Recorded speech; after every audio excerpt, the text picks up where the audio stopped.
Descifrando el código secreto de la vida. Cuando los científicos se enfrentaron a la tarea de deducir las reglas del código genético, se convirtieron en expertos criptógrafos del lenguaje más antiguo de la Tierra. Se sabía que los genes tienen la información para fabricar proteínas, pero el modo en que lo hacían permanecía en el más absoluto de los misterios. No fue hasta la década de los 60 cuando se empezó a deducir la semántica universal, las reglas por las que se escribían todos los organismos vivientes. Cuando el código terminó por traducirse, apareció una red gigantesca que abrazó todas y cada una de las formas vivas del planeta. Si todos estábamos escritos en el mismo lenguaje, todos nos deberíamos sentir mucho más conectados con los demás seres vivos. La excitación del momento abrió nuevas perspectivas y una más de las importantes en el proyecto Genoma. Un día cualquiera usted se pincha un dedo. En la gota de sangre, 1 milímetro cúbico de esta gota contiene unos 7000 glóbulos blancos. Si usted extrajera el ADN del núcleo de una sola de estas células, obtendría una combinación de 3000 millones de bases químicas, un larguísimo mensaje escrito a base de A, C, T y G. Por supuesto que no todo el mundo está de acuerdo con esta visión, pero es sin duda la idea dominante en el siglo XX, el siglo molecular. En ese mensaje se encontrarían todas las instrucciones para fabricar todas las proteínas que le mantienen a usted vivo. Las proteínas están constituidas por cordones de aminoácidos y actualmente existen en la naturaleza unos 22 tipos de aminoácidos distintos. Examinemos este vocabulario biológico con algo más de atención. Imagine que tiene que enviar un telegrama urgente. Puede ser tan largo como quiera, pero la condición única es que debe prescindir de las 29 letras de que consta el alfabeto español y de toda regla semántica ajustada a ese alfabeto. El sistema que vamos a utilizar tiene solo 4 letras que se refieren a las 4 bases químicas antes mencionadas. Ahora le propongo un juego. Forme un mensaje tan largo como quiera, utilizando estas 4 bases químicas en el orden y combinación que desee. Más tarde trataremos de ver si lo que usted escribe tiene sentido biológico. De momento, si yo le dijera, por ejemplo, que puede respirar gracias a este mensaje, ATGGTCCT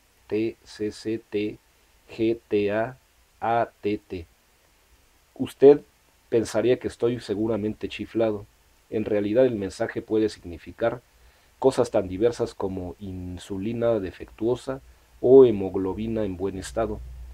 Aunque usted no encuentre el sentido de esta frase extraña, piense que está aprendiendo un nuevo lenguaje, utilizando un manual que se podría titular perfectamente Cómo escribir proteínas. Los párrafos deben ser escritos con precisión. Existe la posibilidad de que un simple error en la lectura, el cambio de la T por una A, por ejemplo, produzca una hemoglobina defectuosa. Por supuesto que el auténtico mensaje es mucho más largo y llenaría 2 o 3 páginas de este libro plagadas de combinaciones de estas 4 letras. El capítulo podría titularse La hemoglobina o cómo respirar bien. Sin embargo, existe un problema relacionado con la información. ¿Cómo es posible que combinando 4 letras distintas podamos obtener 20 moléculas diferentes?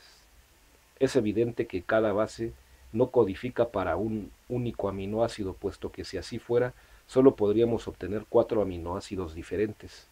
Con combinaciones de 2 bases para cada aminoácido, solo podríamos obtener 2 elevado a 4 igual a 16 aminoácidos distintos. Por tanto, se vio que 2 bases no eran suficientes para codificar un solo aminoácido. Fue precisamente un cosmólogo el que realizó este razonamiento. Su nombre es George Gamow, y demostró que era necesario combinar las 4 bases del ADN en tripletes de 3 en 3 para que cada uno de ellos codificara un aminoácido diferente. La propuesta de Gamow indicaba, no obstante, que existían 64 posibles combinaciones de bases o tripletes, es decir, 64 tripletes para unos 20 aminoácidos.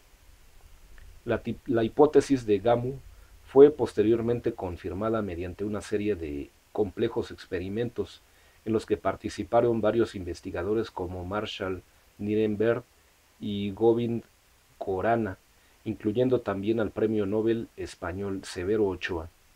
El código genético se transformó en un diccionario cuyo funcionamiento básico es sencillo. Usted puede realizar en un papel el ejercicio. Dibuje todas las combinaciones posibles tomadas de 3 en 3, utilizando 4 letras distintas. Obtendrá 64 combinaciones o tripletes. Si solo hay 20 clases de aminoácidos presentes en todas las proteínas, la deducción consiguiente es que debe de existir para algunos aminoácidos más de un triplete capaz de codificarlos. Por ello se habla coloquialmente de un código degenerado. Es una especie de sistema de seguridad que sirve para que la célula pueda seguir funcionando a pesar de que cometa errores. Curiosamente no hay comas y el mensaje se lee de corrido. Por ejemplo, si usted tiene el siguiente mensaje: A, T, G, A, C, G, T, T, T, A, C, G, T, A, T, A, C, C, A, A. La célula interpretará leyendo de izquierda a derecha los siguientes tripletes: ATG, ACG, TTT, ACG, TAT, ACC, AAA. Cada uno de estos tripletes puede corresponder a uno o más aminoácidos. Si se fija en el diccionario genético que se adjunta al final de este libro, comprobará que la traducción se corresponde con tirosina, cisteína, lisina, cisteína, isoleucina, triptofano, fenilalanina. Pero ahora imagine que se comete un error en el mensaje, una mutación. Puede consistir en un cambio de una base por otra, la primera A por una T, por ejemplo, o bien una base que simplemente se elimina y desaparece, la segunda G de nuestro mensaje imaginario. En este último caso tendríamos A, T, G, A, C, T, A, T, T, T, A, C, G, T, A, T, A, C, C, A, A. Y la lectura de 3 en 3 nos darían los siguientes tripletes: ATG, ACT, TTA, CGT, ATA, CCA, AA, cuya traducción es tirosina stop. El mensaje se ha interrumpido. Si ojea en el diccionario, comprobará que el triplete ACT significa señal de stop, es decir, interrumpe el tráfico para fabricar proteínas. Esta señal es necesaria para finalizar un trabajo. También habrá notado que el siguiente aminoácido es distinto.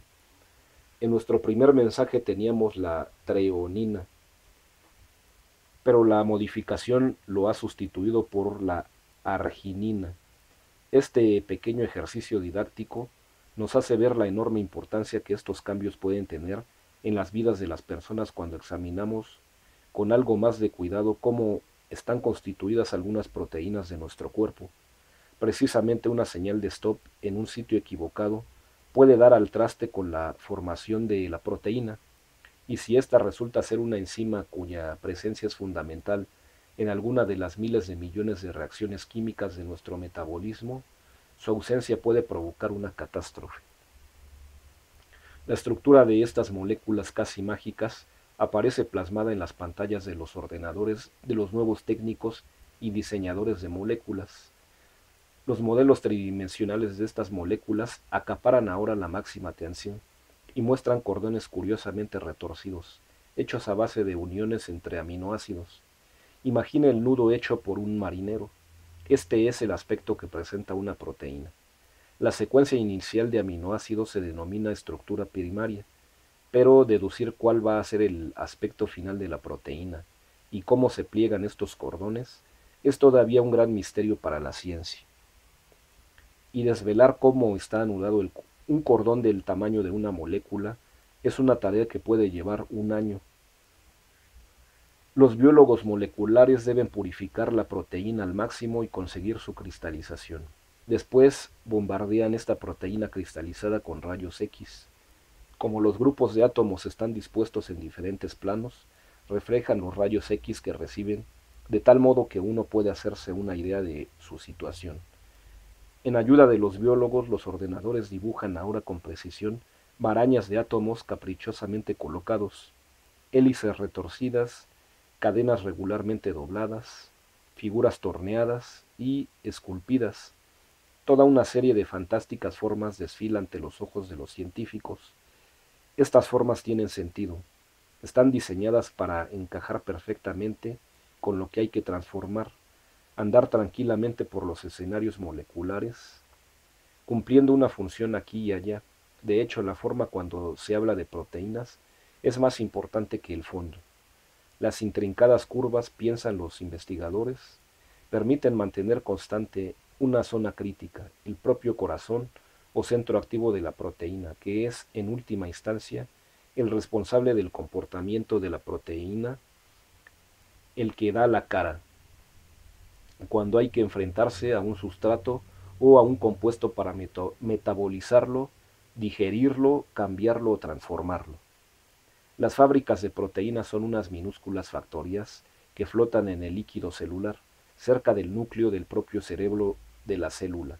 Cuando se necesitan proteínas, empieza una saludable cooperación entre moléculas. Primero se encienden unos genes concretos y su mensaje es leído fielmente por proteínas lectoras. Stephen Hall relata el acontecimiento como si fuera el aterrizaje de un avión en un aeropuerto. Los genes muestran unas señalizaciones que orientan a la proteína a engancharse y colocarse adecuadamente. Una vez que la enzima aterriza, comienza a leer el mensaje y a elaborar una copia transitoria débil y frágil, el ARN mensajero. Esta copia después es utilizada, se desecha, y el original, el gen, continúa intacto y puede ser leído millones de veces. El ARN se pone en comunicación con los ribosomas y empieza la fiesta. Miles de proteínas salen despedidas, listas para cualquier cosa. Pueden reparar un trozo de ADN que se ha roto, mandar un mensaje a otras células para que empiecen a secretar leche o simplemente transmitir los pensamientos de un físico despistado que está pensando una nueva teoría sobre los quarks. ¿Qué sucedió a partir del descubrimiento de la estructura del ADN? Los mejores cerebros del mundo se pusieron a trabajar activamente en una idea aterradora, fascinante e increíblemente sugerente. Los años 60 habían traído el descubrimiento del código genético, como alguien ha llegado a decir, el esperanto biológico. Las técnicas para leer el ADN se estaban perfeccionando y poniendo a punto. El diálogo entre el hombre y la molécula era cada vez más intenso y fructífero. No solamente se conseguía una lectura cada vez más rápida, sino que se empezaba a pensar en utilizar esta molécula mágica y maravillosa para algunos, sin la cual la misma vida pierde su sentido, la vida de las proteínas, indisolublemente unida a la del ADN. Los investigadores de todo el mundo se preguntaron cuáles iban a ser las aplicaciones prácticas derivadas de estas magníficas deducciones. Se trata de una especie de puzzle. Se tienen todas las piezas, sabemos las formas de las mismas y dónde encajarlas. Todo organismo viviente está escrito en un mismo idioma. Las moléculas de ADN y proteína hablan una misma lengua en todo el mundo. Y si se aprendía a utilizar este lenguaje, los frutos obtenidos podrían reportar muchas ventajas. Para averiguar la secuencia de un gen de una proteína como la somatostanina, por ejemplo, bastaba con secuenciar la proteína, hallar el orden en que se estaban dispuestos los aminoácidos y a partir de aquí escribir con un lápiz la secuencia del posible gen utilizado, el diccionario biológico. La somatostanina, por ejemplo, tiene solamente 14 aminoácidos. Es una de las más sencillas que se conocen, pero en el laboratorio, hacer somatostanina, colocando los aminoácidos en el orden adecuado, sale tan costoso que apenas si merece intentarse. Detrás de cada proteína, somatostanina incluida, hay un párrafo genético escondido. Un manual de fabricación. La somatostanina es una molécula que causa problemas graves de crecimiento y su ausencia provoca gigantismo. El mensaje que lanzan es: debes crecer bien, al ritmo adecuado para que no te transformes en un gigante. Hay una gente en el mundo que nace con un defecto en esta proteína, o que simplemente es incapaz de producirla dentro de sus cuerpos. Es en el cerebro en donde se sintetiza, en una parte llamada hipotálamo, en pequeñísimas cantidades, ínfimas pero suficientes. Para obtener unos pocos miligramos es necesario sacrificar cientos de miles de ovejas o cerdos, exprimiendo sus cerebros, y aunque el porcentaje de personas que padecen de esta dolencia es muy bajo, la medicina ha reflejado muchas veces su impotencia al tratar de proporcionar una proteína determinada. El ADN se ofreció pues como una herramienta para tratar de encontrar el modo de fabricar ingentes cantidades de proteínas. La insulina, una proteína descubierta en 1921, se extraía de los páncreas de las vacas y de los cerdos, pero al fin y al cabo se trataba de una insulina extranjera, no humana. ¿Por qué, pensaron, no empezamos a producir insulina humana? Tras la insulina humana estaba el gen responsable. La estrategia era tomar con delicadeza ese gen, utilizarlo elegantemente para que funcione dentro de un organismo. El gen en sí mismo es algo inservible, y como un cassette debe insertarse en un magnetófono adecuado para conseguir escuchar la delicada e intrincada sinfonía de una proteína.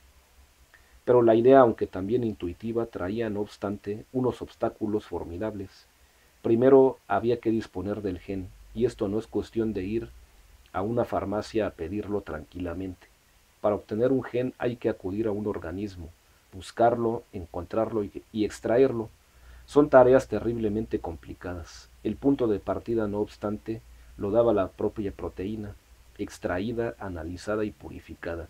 Se vio que estaba formada por 51 aminoácidos, organizados en dos cordones retorcidos y unidos entre ellos. El mayor problema con el que se enfrentaban los ingenieros genéticos era la magnitud de las cosas que manejaban. Un ingeniero industrial puede hurgar tranquilamente los motores Rolls-Royce de un avión jumbo para comprobar el buen estado de sus piezas y observar las interacciones entre ellas. Puede cambiarlas, hacer diagramas y esquemas sobre su funcionamiento, fabricarlas e insertarlas en los lugares adecuados. Un ingeniero genético, en cambio, se enfrenta con la complejidad de lo invisible. Las piezas tienen ahora el tamaño de moléculas, y precisamente lo que permitió el éxito de la ingeniería genética fue el desarrollo de unas técnicas exquisitas y elegantes, capaces de manejar cosas tan pequeñas como moléculas.